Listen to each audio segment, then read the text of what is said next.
Welcome back, all you Fabricants and Fleshbags, to the super, not funny show reviews. And today, I'm going to do a series review of Obi-Wan, the Star Wars, prequel series, coming to you from Lucasfilm Disney Plus. So, was it good? Was it bad? And should you be watching? Obi-Wan dropped its final episode today, so it's time for, I suppose, a look back, a series review of the 6-episode miniseries, starring Ewan McGregor reprising his role. Also, it's directed by Deborah Chow, and it's all about Obi-Wan 10 years after Revenge of the Sith.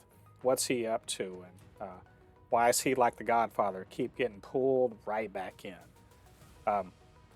This finds Obi-Wan, just kind of living his worst life possible on Tatooine as a I don't know what kind of labor he is, but he's cutting up sand whale flesh and just going day by day and living in a crap little literal cave out in the Junlin Wastes. Apparently smelling like crap, according to a Jawa, and looking at over Luke from afar. And he's called out of this by the sudden kidnap of Leia Organa by Bail Organa to go and find her and to bring her back safely to Alderaan.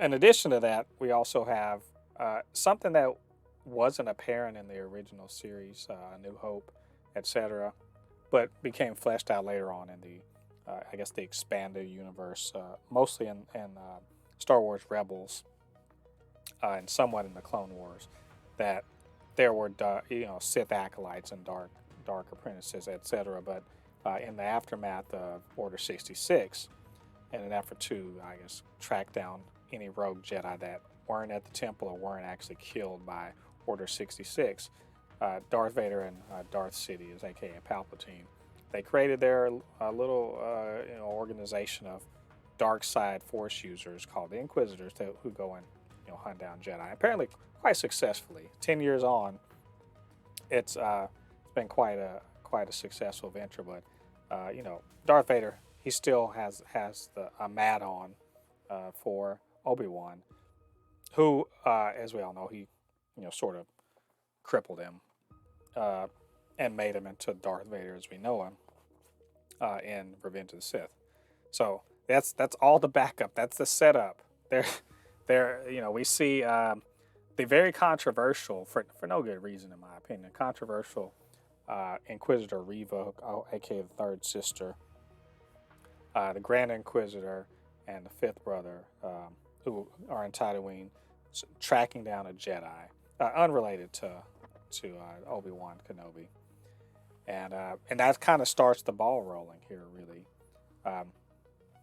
and we see him kind of sort of forced off of Tatooine to go find Leia, who's been kidnapped as a part of a big plot to sort of draw him out, and so it proceeds from there. So we get to also see young Leia. She's 10 years old and a little sassy pants princess of Alderaan, and her little bot Lola, and a good deal of this series is all about Obi-Wan and Leia sort of forging a friendship that isn't quite apparent in the A New Hope, but also it's clear that they don't actually interact in A New Hope. So there is a little bit of space here. This show is, like much of the prequels themselves, and also the prequel, animated series and whatnot. They kind of carve out a bigger space in between the lines, I suppose you could say, of the original series, and in this way, this adventure, if you will, dangerous adventure that Leia and Obi-Wan embark on, kind of, I suppose it tries to deepen some of the references in the first movie. Not sure it totally succeeds in some ways, actually. Um, in a certain way, you can look at it and be like, oh yeah, yeah, that makes sense. The way but even people at the beginning were like, how does if she knows him, why is she referring to him as General Kenobi and so forth? It seems a little more distant than someone who goes on this kind of life-changing adventure, if you will, with a 10-year-old. But whatever. I'm pretty much okay with that. There's enough space in there to kind of say whatever.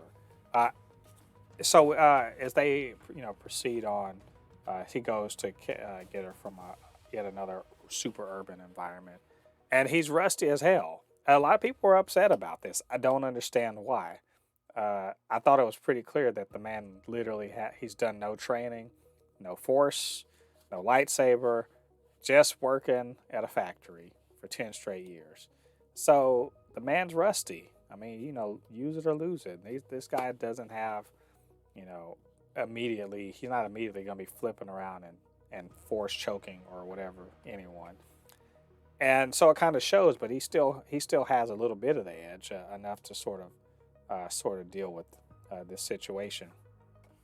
It's a very I will say this about that particular planet: it did not feel very big. That's one of the things that sort of the Star Wars shows have been having a problem with is scale, problems of scale. If they can't shoot on location, the volume, as they call it, sort of doesn't convey reality. I guess everything feels quite small, and COVID doesn't help either because of the numbers of people that they can have on hand. It's kind of reduced. But it was very nice to not be on a sandy ass planet. With much of that, we even saw that with seeing Alderaan, which we hadn't really seen before. And it's a surprise, it's a very green planet. I almost felt like they were referencing Spaceballs in terms of how it was supposed to look. CG was pretty decent on there, but basically just a forest.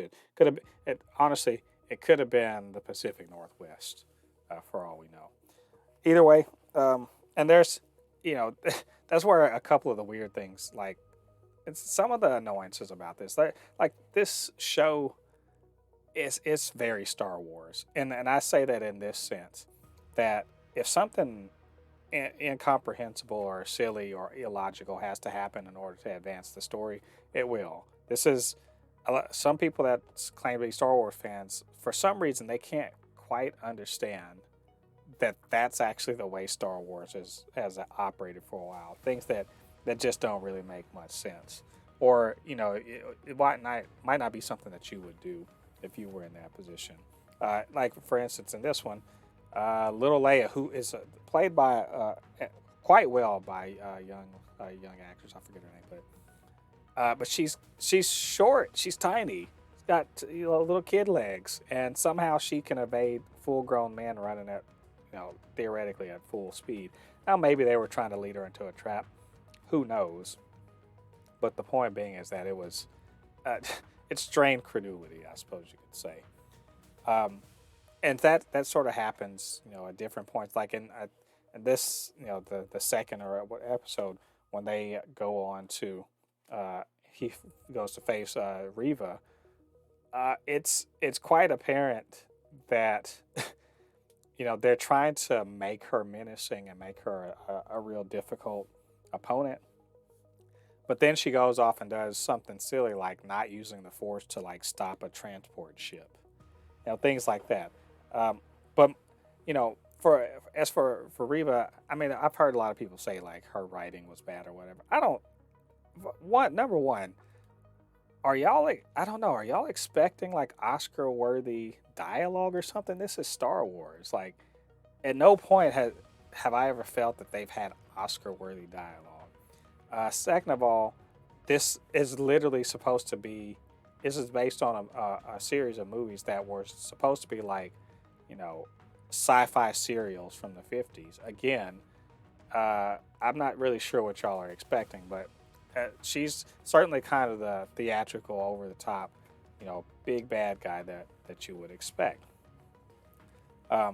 So we get that, but she doesn't use the Force well. And, Darth Vader does that later. As great as it is to see Darth Vader show up, Anakin Skywalker Darth Vader show up, and it's really great. But, he's Michael Myers with the Force, basically. He's a silhouette rolling around with a lightsaber, and his the way he just imposes himself upon the universe is exceptional.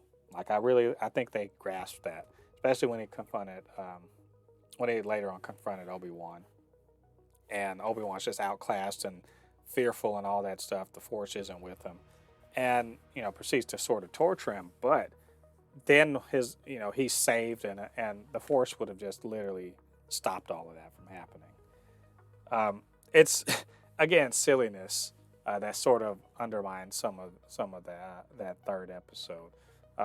Fourth episode, they get away with the help. They got away with the help of a defector, an Empire defector. And I actually love the fact that this episode and the previous episode showed that there were people that were helping the Jedi. That Jedi weren't completely, forgotten about or thought of as criminals, but instead people did remember them and help them. But also that this is kind of like in Star Wars Rebels, the nucleus of a true resistance against the Empire.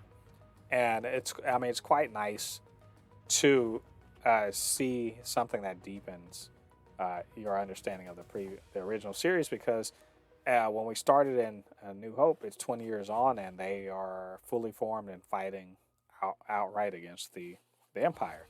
So we kind of see the nascent, cells that would later on grow into the actual resistance, the Rebel Alliance.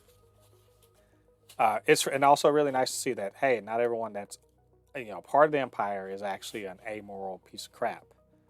So we see what could be a love interest, but last is not to be.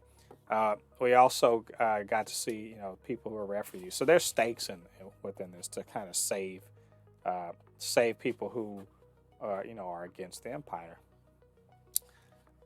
There's unfortunately Leia gets captured again, and the third sister sort of does her little mustache twirling with her. And again, I heard people really annoyed by that. Was it hammy and over the top? And yes, like later on, did they help them escape? And by the way, that was a cool escape sequence. At the underwater base where the Inquisitors have their base. That was really cool. And the whole using the Force to drown poor unfortunate stormtroopers and whatnot. But I did quite enjoy just like something we see often in Star Wars, like a good trick, keep on doing it, right? If it works, the whole let them go so that we got a tracker, we can track them down, which was pretty cool. It's nice to see Riva do that. And Darth Vader didn't murder her and also promoted her, and that all leads to the next episode where she leads people. They track them down, and then they lead stormtroopers in to sort of take out the rebel cell that was there, and ultimately we finally get to see more of Riva. We find out that she's a Jedi youngling at the time that managed to survive the massacre at the Jedi Temple, and now she turned to the dark side in her desire for revenge and hate, and it's all aimed not at Obi-Wan, which you think the whole time she's got this hard on for Obi-Wan, but no, it's actually aimed at Anakin, aka Darth Vader. That this entire thing, everything she's been doing, her whole life has been built up to getting this revenge on Anakin, trying to kill him. And I really loved, you got a character dying, and then Obi-Wan kind of really gets in there and understands what's going on and everything. Sets up a few things, but really to me the besides the death of that one character, the meat of this is the confrontation. Once Obi-Wan realizes what's going on, the confrontation between Riva and Darth Vader, and it's like watching a kung fu movie where an old master just literally just toys with the young apprentice or whatever. And also we see we notice that someone who was supposedly killed early in the series wasn't in fact dead, and we find out that the dark side may be a good way to survive possibly, you know, deadly attacks. And we know that for sure because, Darth Maul didn't die, and neither did, Anakin didn't die. And now Riva, and now the Grand Inquisitor. I think this. I don't think some people want to make that out like it's some kind of plot hole. Get out of here! We've seen this happen before, so why can't Riva do it? And that all leads to this final episode where, essentially Obi-Wan decides that while they're being chased, he's going to lead Darth Vader away. They're going to have their confrontation, and that those other people are going to get away free. And there's a nice little scene between him and Leia, and I really really enjoyed it. And I think their relationship is really nice. It's unfortunate that it's not reflected in the original series the way it is here. And of course, it leads to an inevitable, lightsaber conflict between the two, and it's pretty great. Hey, it's a pretty great action sequence. It's got the ups and downs and everything, and at some one point, Obi-Wan, gets battered down, and then he goes Ultra Instinct like Goku, and we sort of see again nods back to the original series or to Empire Strikes Back, the way that Vader learns to really fight with the Force and with the lightsaber, and that Obi-Wan's still better at it than him. So we get to see the fight where he was still the master and Darth Vader was the learner, and so it all makes sense there. And we also get to see Riva. Yes, Riva has a story in here. I know that pisses off a bunch of people. Who gives a fuck? She had a story arc. She decided to go after Luke because dumbass Obi-Wan let slip that Luke was his child, and so she went after Luke in order to get revenge in some way on Anakin, not knowing Anakin has no idea. Darth Vader has no idea he has kids. And there's a fun little. She's injured. There's a fun little fight. We get to see Uncle Owen being a badass, Aunt Amberu being a badass, facing off with this person with with the Force and lightsaber, and I think kind of an arc, something that makes sense where later on Obi-Wan notes that she couldn't actually follow through because she made a choice to not be like Anakin, not be someone who can just kill kids, with abandon. And I thought that was a nice little redemptive arc. I think she's still a dark sider, but she can choose to, be whoever she is now. She's not defined by the tragedy in her past or whatever. She's defined by what she wants to make of herself. So the thoughts that maybe there's a Riva series coming up, hey, it could be. Who knows what they're going to do over at Lucasfilm. Overall, I did, I like this series. Now, was it great? No, I'm gonna put it up there. It's not Mandalorian season 1 or whatever. It's definitely better than Boba Fett. It had some really awesome moments, and it had some really okay whatever moments. But it felt very This is very Star Wars. I know it's good Star Wars when I want to watch more Star Wars. I really enjoyed the Leia character. I thought she was a great young Leia. I thought that Ewan McGregor, he did a ton of heavy lifting in this show. He's a consummate performer. Hayden Christensen returning, that was pretty cool. There's just a lot of nice little things in here for a Star Wars fan. And just overall, I can't follow people down this hate train. I liked it. I would watch it again as a part of my Star Wars viewing. So anyway, that's a long rambling thing. But what did you guys think about this series? What do you guys think about what I had to say? Get down to the comment section. Let me know. You can always hit me up, supernotfunnyshow@gmail.com or at supernotfunnys1 on Twitter, and we'll chop it up, talk about Darth Vader and Obi-Wan and all that good stuff that happened. All right, all you Fabricants and Fleshbags, thanks for joining me. Come back next time. We got more reviews down the line. Till then, I've been Mo the Fae, your resident fabricant and comic extraordinaire on all things pop culture.